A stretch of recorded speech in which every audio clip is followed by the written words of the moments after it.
Joining us now as we continue our series, Choosing the President, is Republican candidate and former governor of Arkansas, Mike Huckabee. Governor, welcome back to Fox News Sunday. Well, thank you, Chris. Happy Memorial Day to you. Thank you. Same to you, too, sir. Let's start with one of the centerpieces of your campaign. You say you want to put the IRS out of business and to replace the income tax with a national sales tax, or what you call a fair tax. How would that work? It works primarily by replacing the current very complicated tax structure that is not only burdensome but is extremely expensive, and it's also filled with hidden ways in which Americans pay tax and never think about it. I'd love to see April 15th become just another beautiful spring day. I'd like to be the president that nails the going out of business sign on the Internal Revenue Service doors, a $10 billion a year industry. We spend $500 billion on compliance. And the real issue is that many folks at the bottom of the economic scale, they don't have 35,000 lobbyists in Washington working for them like other people do, working over 535 members of Congress. Here's how the fair tax works.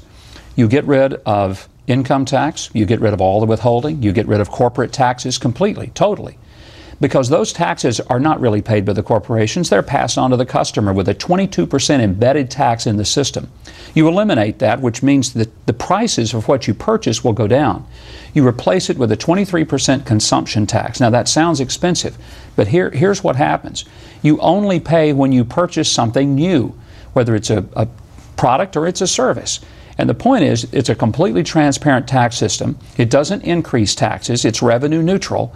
But here's what it will do. It'll bring business back to the United States that's leaving our shores because our tax laws make it impossible for an American-based business to compete. But a bipartisan commission that was appointed by President Bush in 2005 looked at this idea, and they found if you eliminate the income tax and they retain the payroll tax, which you would do away with, as well as the estate tax, they retain that. If they keep them, they said you would need a sales tax not of 23%, but of 34%. They also found that the only two groups that would end up paying lower taxes under your plan are people making less than $30,000 and people making more than $200,000. Well, I think some of their findings were flawed, in part because you got to remember some of the people working on that commission have a vested interest in keeping the power centered in Washington rather than in the purse strings of the average American. The fair tax was designed by economists from Harvard and Stanford and some of the leading think tanks across the country who didn't come in with an agenda. They came in with an idea of take a blank slate and say, what would be the fairest, most equitable way to create a tax structure that Americans could not only live with, but that would spur real growth in the economy? And the result was the fair tax. So I'm convinced that there's a reason 80% of the American people think we need a major overhaul of the tax structure. And Chris, only 2% of the American people like it the way it is. But let me give you an example. Let's say a person, a very lucky person, makes $2 million a year. He lives very well off the first $1 million, and he banks the second million. He doesn't pay a cent of taxes on that second $1 million. How is that fair? Well, why would we penalize his productivity? Why is that right to penalize a person's productivity?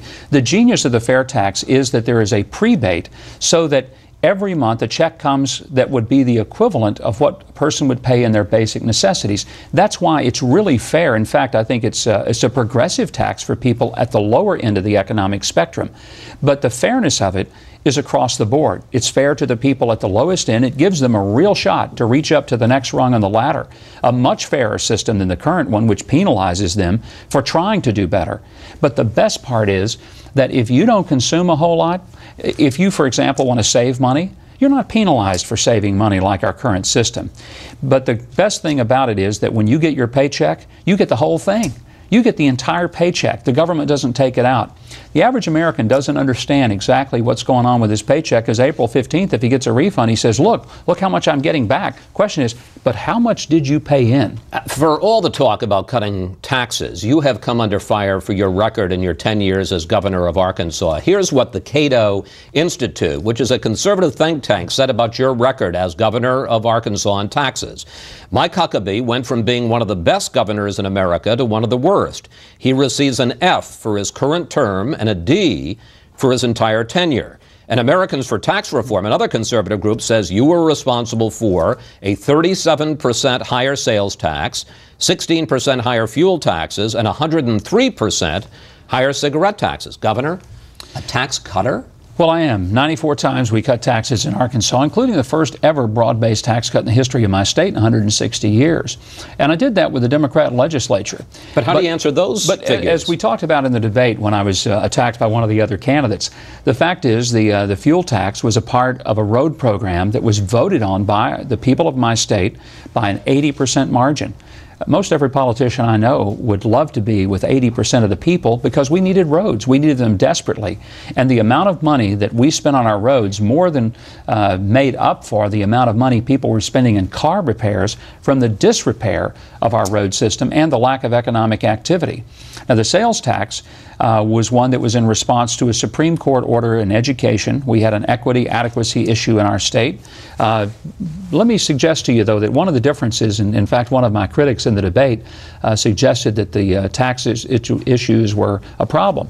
But when I left as governor, I left the next administration with nearly $1 billion in surplus, giving them the opportunity to cut the taxes even more, as opposed to leaving somebody with a huge deficit and forcing them to have to go. Obviously, there are numbers, and you know the numbers a lot better than I do. But on the other hand, the Club for Growth, another conservative group, says this, and let's put it on the screen, about your 10 years as governor. They looked at the record and they said about you, his history includes numerous tax hikes, ballooning government spending, and increased regulation. Well, once again, you know, the Club for Growth, with all due respect, tends to take a template and apply it over all 50 states without looking at the unique nuances. For example, if they talk about government growth, the part of government that I actually had control over as a governor, not the federal pass-throughs, not the various programs that maybe were controlled strictly by the legislature, was 0.6% per year over a 10.5-year period. I would suggest that that's a pretty darn good record of holding down the level of growth in government by anybody's estimation except theirs, because, again, they don't want to do the depth of homework necessary to really drill into the fact that each state has a different way in which it conducts its budget.